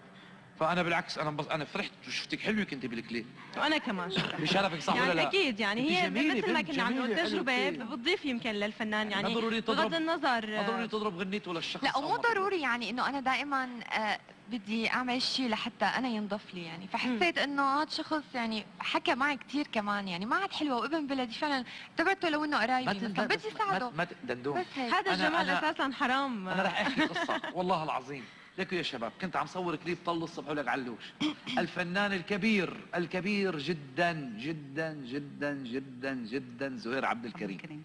زهير عبد الكريم انا ما عندي ولا غني ولا كليب، وزهير فنان ومشهور، وكان في مسلسل الزير سالم يعني فنان مشهور. هذا الشخص الراقي، هي رقي، انت يعني انت ارتسمتي كل معالم الرقي بانك طلعتي. انا يعني انا مين بيعرفني وطل الصبح ولك علوش وحط خواريف وبندوره وواحد عم ياكل، اجى شافني وبيحبني قال لي حلوه الغنيه، انا خجلت يعني، انا والله يعني شفتها كبيره ما ادري كيف قلت له عن جد عجبتك الغنيه وعم يتفرج علي، قال لي والله بتطير العقل، لك احلى من الحاسودي يا زلمه.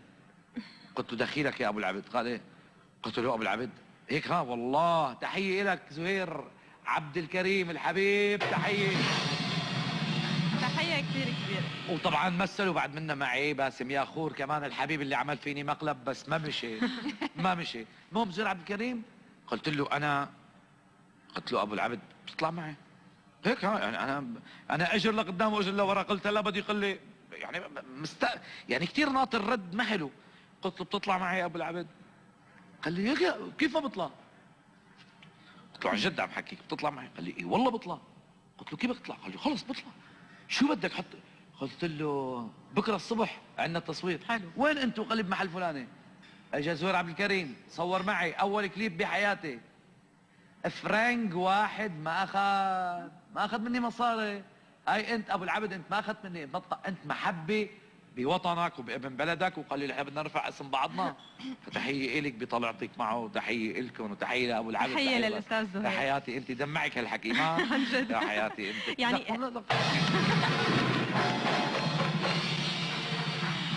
يعني اكيد اذا في مثل حدا هي ثاني عنده كمان تجربه تجربه مثلا نكتشف انه يزن كان شباب عنده يا تجربه كان مثلا. عندك تجارب؟ شباب انا عملت كليب مع الفنانه اللي بحبها كثير سارية سواس.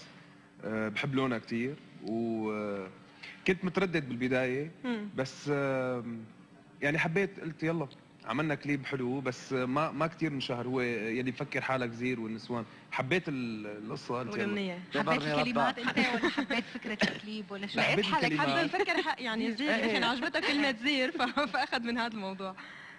الحقيقه تجربه حلوه كانت. واخ دخيل ربك، الله لك دخيل ربك فيها.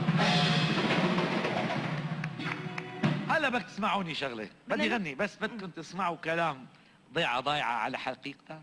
اخوي تعال، اي تعال شوي شباب. لك ها، هاي الاخ فيها الدعبول من محافظه اللاذقيه. منين انت اخوي؟ من اي مكان؟ تعال خذ أهلا وسهلا. يمسيهم يلا.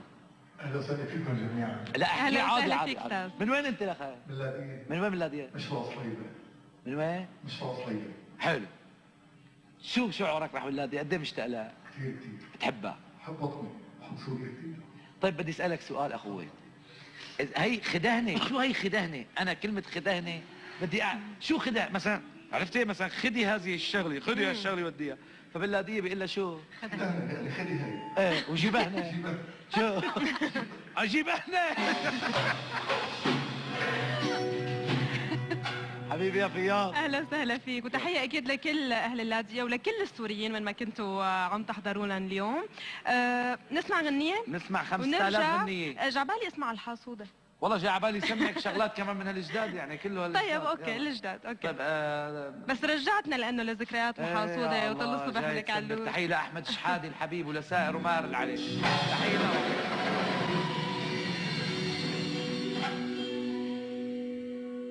هاتوا علمونا فورا.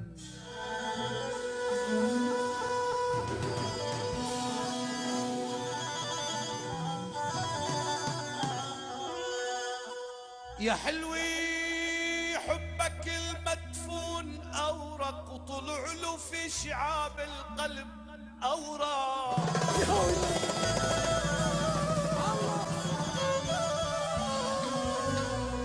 يا حلوي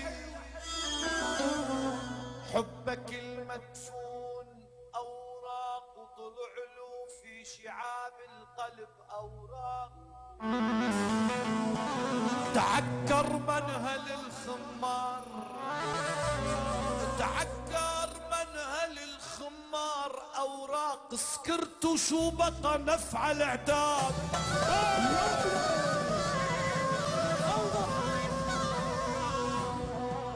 طبك لا كيشك بالسير جهزك اللولة وفيك بطل حاله بيك حيل صعب الغيرة يعطيك. طبك لا كيشك بالسر جهزك اللولة وفيك مفكر حاله بيك حر صعب الغيرة يعطيك. ولطبك لا كيشك بالسر جهزك اللولة وفيك فكر حاله بيك حر صعب الغيرة يعطيك.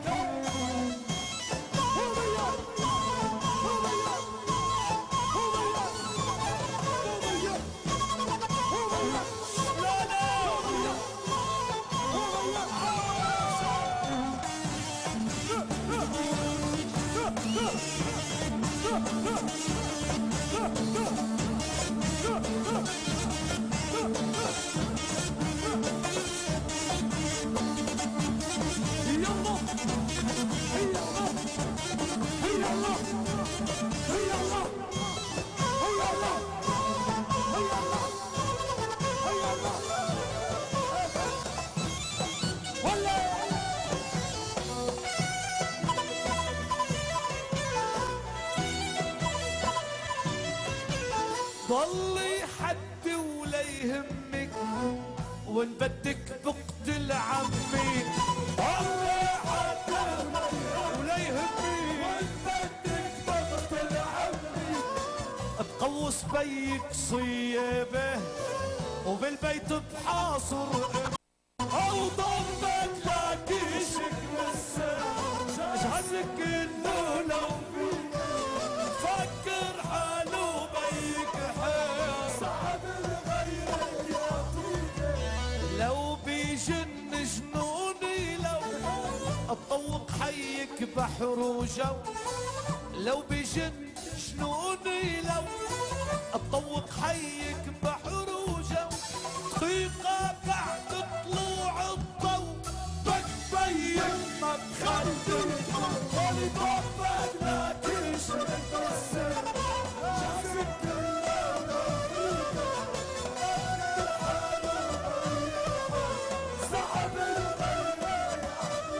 واللي صعب لغيره يعطيك صعب لغيره يعطيك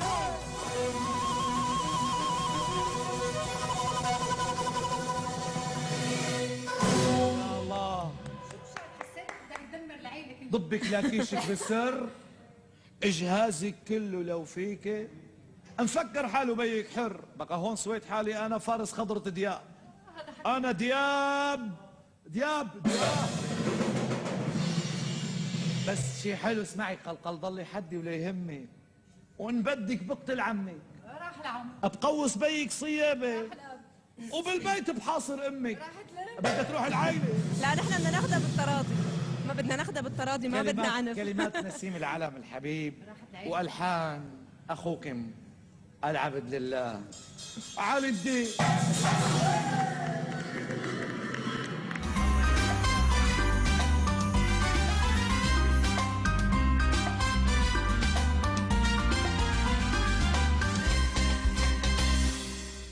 رح نحكي هلا عن موسم رمضان 2015. بلشتوا تصوير اكثر من عمل.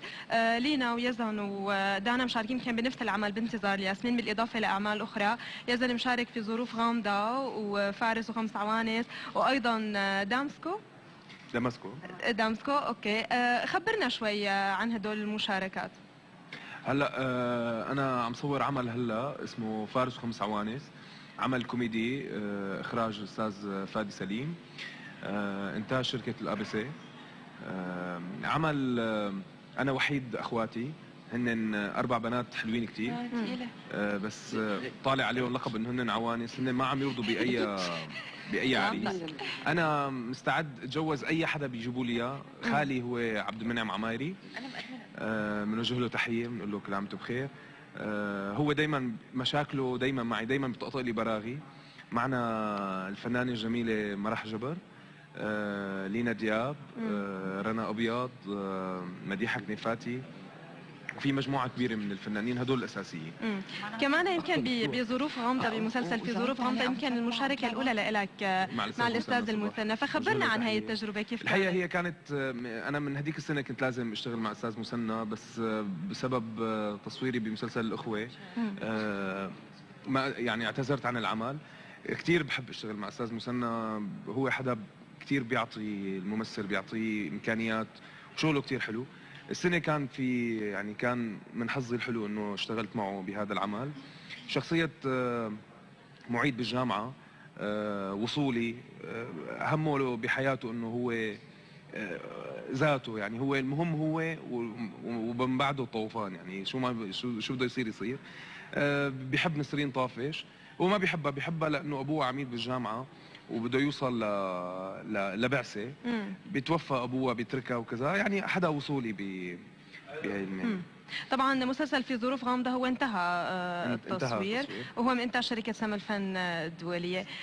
كمان مدام لينا مشاركه هي السنه باكثر من عمل، خبرينا شو الشيء الجديد اللي رح نشوفه بالشخصيات اللي رح تقدميها.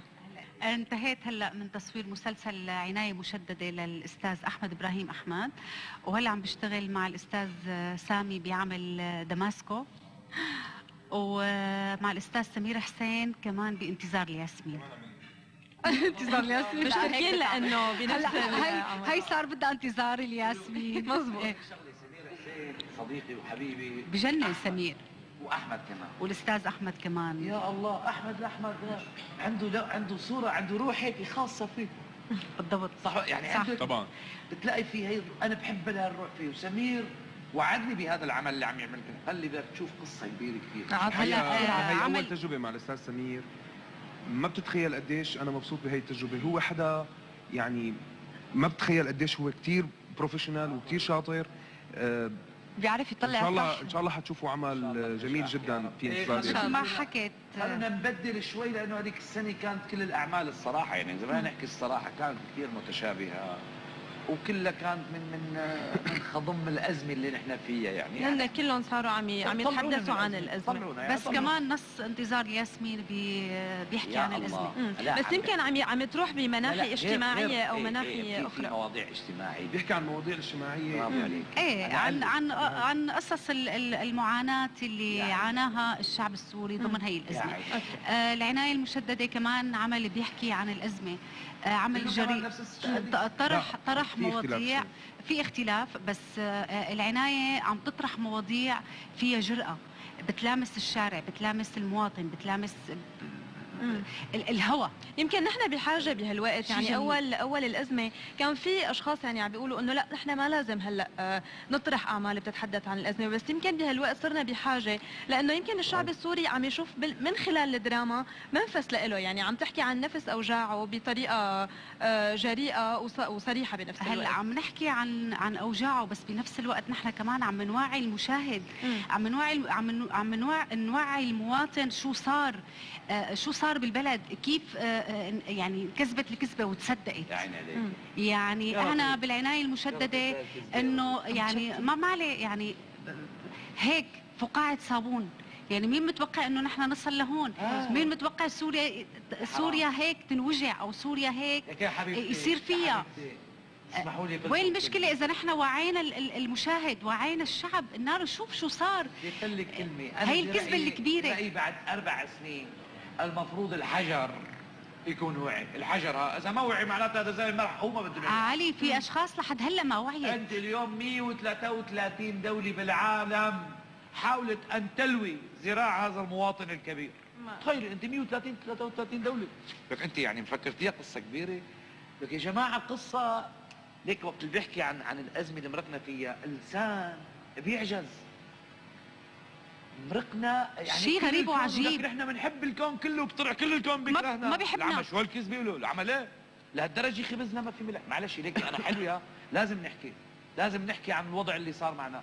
نحن بلدنا كل عمره مفتوح لكل الكون. صحيح. للكون صح. كله. العمى طلعنا كلياتكم تكرهوا، لك شو عم تضحكوا علينا؟ لك والله بنشيل من طعم. لانه شعب خير. نحن شعبنا لك، وهذا الشعب خذوه هلا. هي يا جماعه كل الكون اسمعوني لك، وهذه بدها تحكي عنا بعد ملايين السنين طبعا. انه الشعب السوري مرق باقوى محنه بتاريخ الكون، بتاريخ البشريه. نحن اقوى محنه بنمرق فيها وانتصرنا، وبدنا ننتصر بمحبتنا، وبدنا نرجع لبعضنا يا رب. وبدنا نقوى ببعضنا. بالضبط، انا هذا اللي عم اقوله، نرجع نحب بعضنا، نرجع نلملم قلت لهم لانه ما الشيء اللي فينا انكسر. لك الشام ما فينا بلد دير، والدير دير ما ما فينا فيها بلد بلا حدا. درعا، ودرعا ما فينا بلد لاذقي، ونحن هيك تربينا. معقول تفصلونا عن بعضنا؟ يا اخي انا بحبكم، بدي اياكم، بدي اياك عمي، انا بدي اياكم، بدي نرجع، بدي اياكم.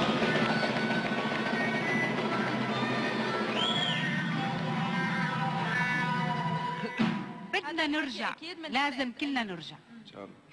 خلي إن شاء كل الله. العالم يسمع سوريا بدها ترجع باذن الله. ان شاء الله باذن هذاك الله. اليوم في احد الاعلاميين، احد السياسيين، هو بيحب سوريا كثير، بيحبها كثير بعرف، وبيحب وبيحكي عن سوريا وعن المقاومه وعن كذا. فساله احد الاعلاميين اللي معه عم يساله، كان عم يخاطبه، قال له يعني انت اليوم مع سوريا، طيب شو بدها تعطيك سوريا؟ قال له انا سوريا، يعني غلط هون بهالمطرح، انه انا سوريا شو بدها تعطيني هلا؟ سوريا ما بقى قويه. لا يا بابا، لا يا حبيبي، سوريا قويه كثير. سوريا هاي ال4 سنين لك نحن اكبر دليل صمودها هي 4 سنين. نحن ليكم، نحن بنموت، واقفين باذن الله. بنموت وما بندق باب حدا ولا بنشحد من حدا. نحن شعب ربينا على العز وعلى العز الإباء وعلى والكرامة. الكرامة. نحن أبناء، شوفي نحن أبناء يوسف العظمي، وأبناء سلطان باشا الأطرش، وأبناء الشيخ صالح العلي، وأبناء إبراهيم هنانو، وأبناء الخالد حافظ الأسد.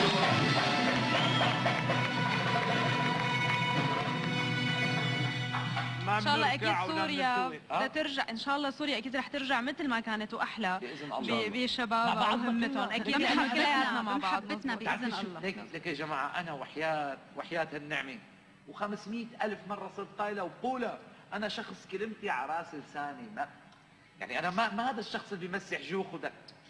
انا بزعل على المسلح اذا كان سوري، بزعل عليك بقول لك يا اخي ليش حرام، مين عم تقتل؟ عم تقتل لك اخوك ليش عم السوري تعمل هيك ببيتك ومرتك وعيلتك واولادك وبلدك واخواتك وخبزاتك واكلاتك؟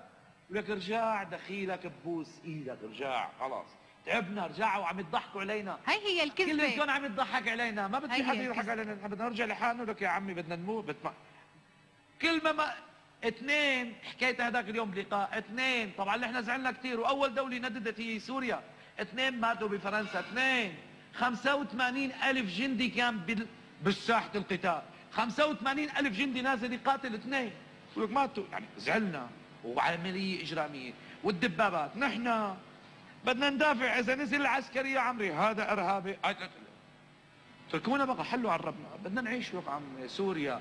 تحية إلى هذا القائد المغوار العظيم السيد الرئيس بشار الأسد، وإلى الشعب السوري الحبيب.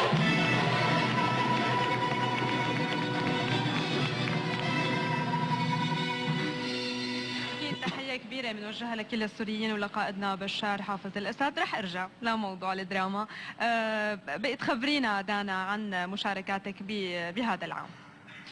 شاركت بخماسية لصرخة روح والجزء الثالث ما؟ ثالث ايه، الجزء الثالث. وانتظار الياسمين كمان مع الأستاذ سمير حسين المخرج، وبس حاليا. ان شاء الله يا رب الله يوفقكم بالاعمال يلي رح تتقدم لها السنه. كمان استاذ علي عرفنا انه عندك اغاني جديده عم تتحضر، ورح تطلقها قريبا، فنحن حابين نسمع شيء منك هلا من الجديد. هلا انا عامل 20 اغنيه، عملت 20 نزلتها للبدو قلبي والما بيسال عني. باخر شيء انا بالبرنامج اللي كنت عامله مشان جدد شيء، فحاولت اني اقدم يعني غير، فعملت كل حلقه يعني اللي احنا نصور باليوم، يعني بالجمعه حلقتين صورتهم من شيء 3 شهور يعني وخلصوا، بس كل حلقه بدي انزل اغنيه جديده كلام ولحن، نسهر 3 ايام نعمل اللحن والكلام. هلا ما بيسال عني وليده اليومين، بده قلبي وليده اليومين، خرجك الله لا يردك وليده اليومين، يعني عملت 20 اغنيه، فبدي اطرحهم لهدول الاغاني، ما بدي موتهم يعني اكيد كل هيك. نختار منهم شيء وبنسمع هلا مقطع صغير أوكي. يعني بدك هي النهايه القفله هلا؟ لا هلا بدنا نسمع شيء بعدين رح طيب نرجع هات نسمع خرجك، شيء بالنهايه. هات لي شيء. خرجك. يلا يا شباب. نعم نعم نعم. اسمع.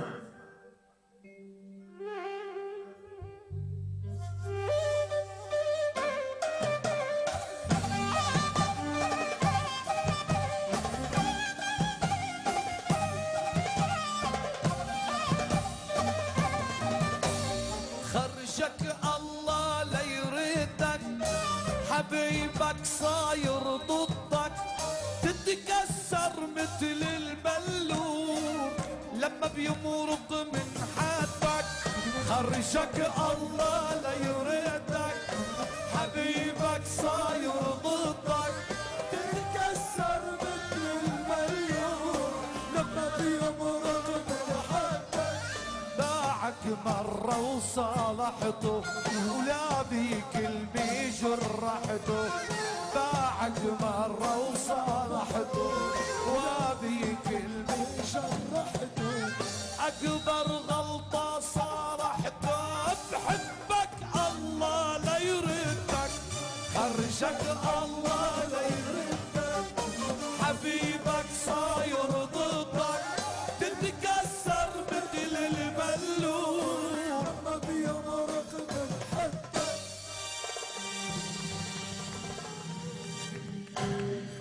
حلوة كتير. يومين ايه كله هاي. هلا بدي بيسأل عني بيومين. كنت انا وماهر العلي نقعد بعدين احذر شو نتواصل مع الكتاب على يعني على اتصال، قالوا حبيبي غير لي هي الجمله، نقعد خدنا شهر ونص لخلصنا تصوير. اخذت هيك بيت خشب وقعدت انا والشباب والفرقه وكلياتنا نسهر ونعمل اغانينا. بدك تقدم يعني بدك شفت كيف بدك تتعب يعني بدك تتعب. هلا كل بحسب مشاهد الرقم نصيب. القياسي الاستاذ علي بانه اصدارات كثيره ومتكرره بفتره قصيره. للاغاني. ايه طبعا. ليكي يعني بدك تنزل، يعني ما فينا كمان اليوم، ليكي اليوم زمن السنجل ها. اليوم ما بقى زمن كاسيت انه تنزلي سي دي نعم. و20 اغنيه يعني بتضرب لاغنيه. فعم حاول نزلهم بالقطاره. واحدة واحدة، غنية غنية. ايوه إيه. واحده واحده. حلو. مثل ما كنا عم نحكي شوي، يعني يمكن الأمنية الأكبر لنا كلياتنا إنه ترجع سوريا مثل ما كانت وترجع تعمر وتحلى من أول إن شاء وجديد. الله. نحن اليوم قضينا نحن وياكم سهرة كتير حلوة، أنا تشرفت بوجودكم معنا، يعني أكيد كانت سهرة مميزة. تمنينا يمكن الحب لكتير من الناس، كونه هذا الأسبوع هو صادف عيد الحب. هابي عيد الفالنتاين، هابي فالنتاين للجميع. هابي فالنتاين. هابي فالنتاين. بتعرفي شو قصته فالنتاين؟ شو قصته؟ والله ما بتعرفي؟ يعني بعرف أفكار صغيرة بس ما بعرف إذا صح أو خطأ. شو بتعرفي عن فالنتاين؟ شو قصة؟ رح أعرف منك. طيب ما بتعرفي شو فالنتاين؟ شو قصته؟ تخيلوا انه فالنتين هذا حبيبته خانته، قال سموه عيد، يقول لك يا واحد خانته حبيبته سموه. جت بالعكس هي لأنه بحبها زيادة. يعني شو معنا. عليك يا فالنتين؟ تخيلي عن جدها، قال واحد حبيبته خانته قام سموه، يعني شوفي القصة الكبيرة. هي لانه بحبها كثير زياده نعم. فعملوا لها هذا اليوم. نعم. مدام لينا اهلا وسهلا فيكي. أهلين فيك. نورتينا اليوم، منورة شرفتي، بوجودكم. واكيد نحن عم ننتظر اعمالك. شو بتحبي تقولي بالنهايه لكل الناس اللي عم يشوفوكي؟ بدي اقول هابي فالنتاين، وان شاء الله يا رب هيك السلام والحب والامان بيعم على هالبلد، وبترجع هيك نرجع نحب بعض مثل الاول. وشكرا لكم، وكثير انبسطنا بهذا اللقاء وبوجود النجوم معنا. اهلا وسهلا فيكي. يزن السيد، كمان شو حابب توجه كلمه لكل اللي عم يشوفوك؟ انا حابب اقول الله يحمي سوريا. مثل ما قال الاستاذ علي، سوريا بلد الحب والعطاء والمحبه. كثير في غصه هيك من جوا على الشيء اللي عم بيصير، بس ان شاء الله هيك الله بينصرنا على كل حدا حاول يسيء او ينزع او يدمر اي شيء بسوريا. سوريا حتضل كبيره غصبا عن الكل. ان شاء الله يا رب. دانا جبر، مبسوطين انك رجعتي للدراما السوريه وانك رح ترجعي تقدمي الاعمال إن شاء مثل الله. ما بتحبي. شو حابه توجهي كلمه اخيره؟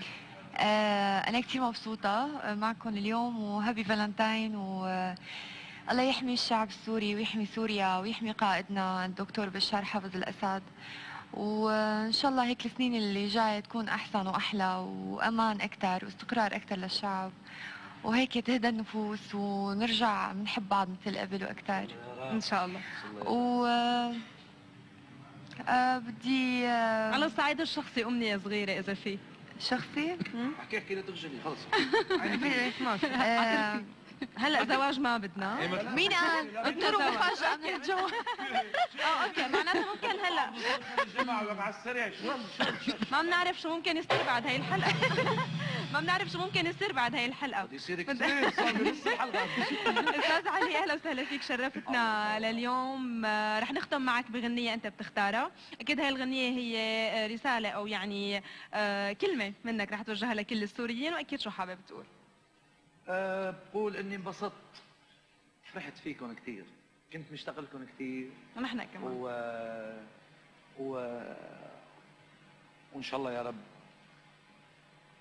على القريب القريب الله سبحانه وتعالى سيزيل هذه الغمة عن هالأمة، وبدنا نضل كبار ونحن كبار وما بنصغر، واللي الله مكبره العبد ما بيصغره، واللي ما بتزينوا عروقه ما بتزينوا خروقه يا حبيبي. نحن وطننا إلنا وهذا البلد إلنا، ما بنتنازل ولا بنبيع. وإذا بدنا نقول والله إن شاء الله يا رب العالمين بنشوفكم بخير وبتضل بلدنا، وهذا الجيش يا لطيف، هذا الجيش الحبيب، هذا العسكري اللي عم يقضي البرد والثلج والحر والشوب والتعب، قل لك ابوس ايدك يا بطل، الله يوفقك، الله ينصرك، الله يحميك. انا بترفعوا، انتم بكيتوني، انتم عم تطلعوا اللي جايين بده يرجعوا لحضن الوطن. هيك نحن، هذا نحن. اهلا وسهلا فيكم. حبيبتي. اليوم نورتونا. نحن اليوم هي كانت سهرتنا مع نجوم الدراما السوريه والنجمه علي الديك، النجمه دانا جبر، وايضا النجم يزن السيد، والنجمه لينا كرم. انطرونا كل شهر سهرة مثل هي السهرات، وان شاء الله يا رب نكون قدرنا وصلنا لقلوبكم ودخلنا